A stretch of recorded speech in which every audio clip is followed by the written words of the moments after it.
When we speak of repentance, it is necessary to understand its neurobiological nature. The human brain functions through synaptic connections that form neural patterns.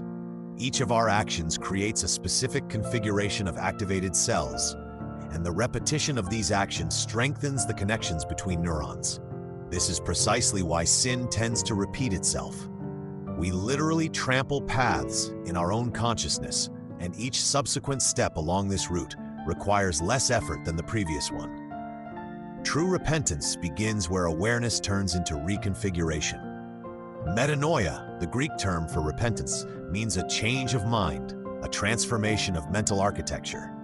If a person merely acknowledges an error without the intention to restructure neural pathways, they remain in a state of cognitive dissonance. They know about the problem, yet continue to move along automated routes. God, as absolute truth, sees the intentionality of our actions. Intention here is understood as the directedness of consciousness, the vector of inner will. One may say the words of regret, but if the intentional structure remains unchanged, it resembles an attempt to tune a radio receiver without touching its settings. The words are heard, but the transmission frequency does not change. One who truly repents activates the prefrontal cortex of the brain, responsible for planning the future and self-control. A complex process of prospective memory occurs. We do not merely recall the past, but construct alternative scenarios for events that have not yet happened. Neurophysiologists call this episodic foresight.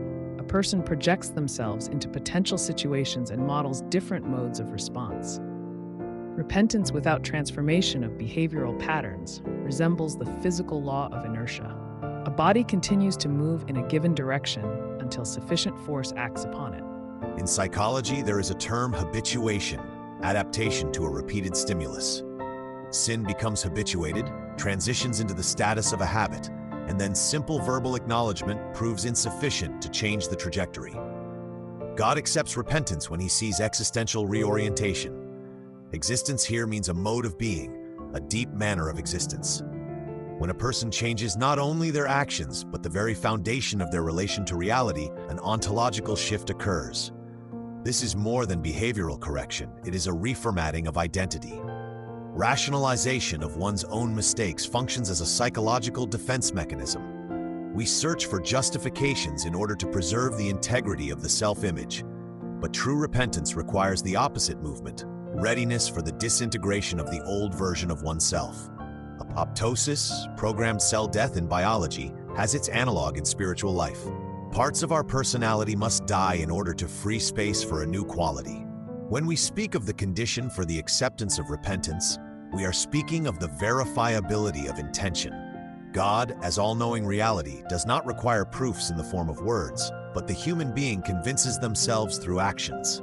Verification occurs through praxis, the practical embodiment of transformed consciousness in concrete deeds.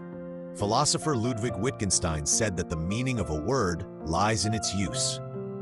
The meaning of repentance lies in a changed way of life. Neuroplasticity of the brain provides us with a biological basis for optimism.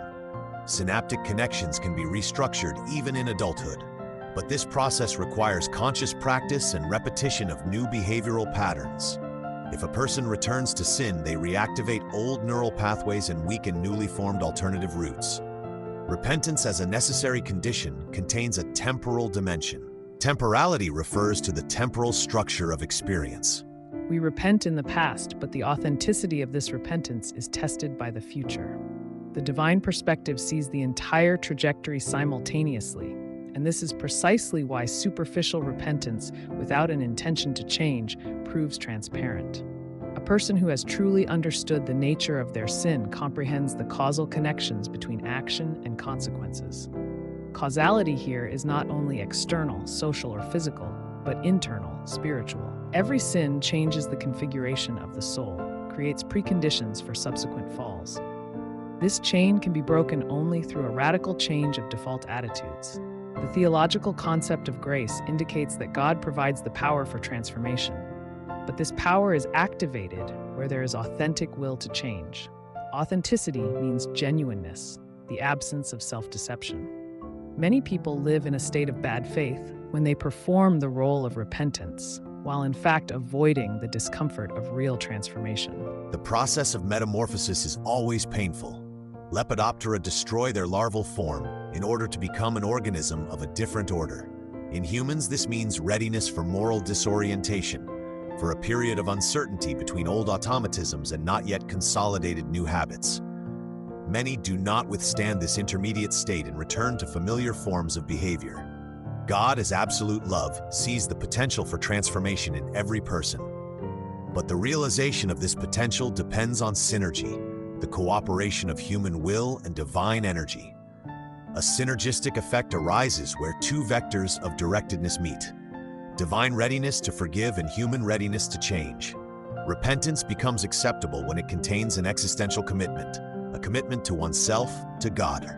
It is a covenant in which one party is your present version and the other is the personality you intend to become. And God is the witness of this covenant, and at the same time the power that makes its fulfillment possible.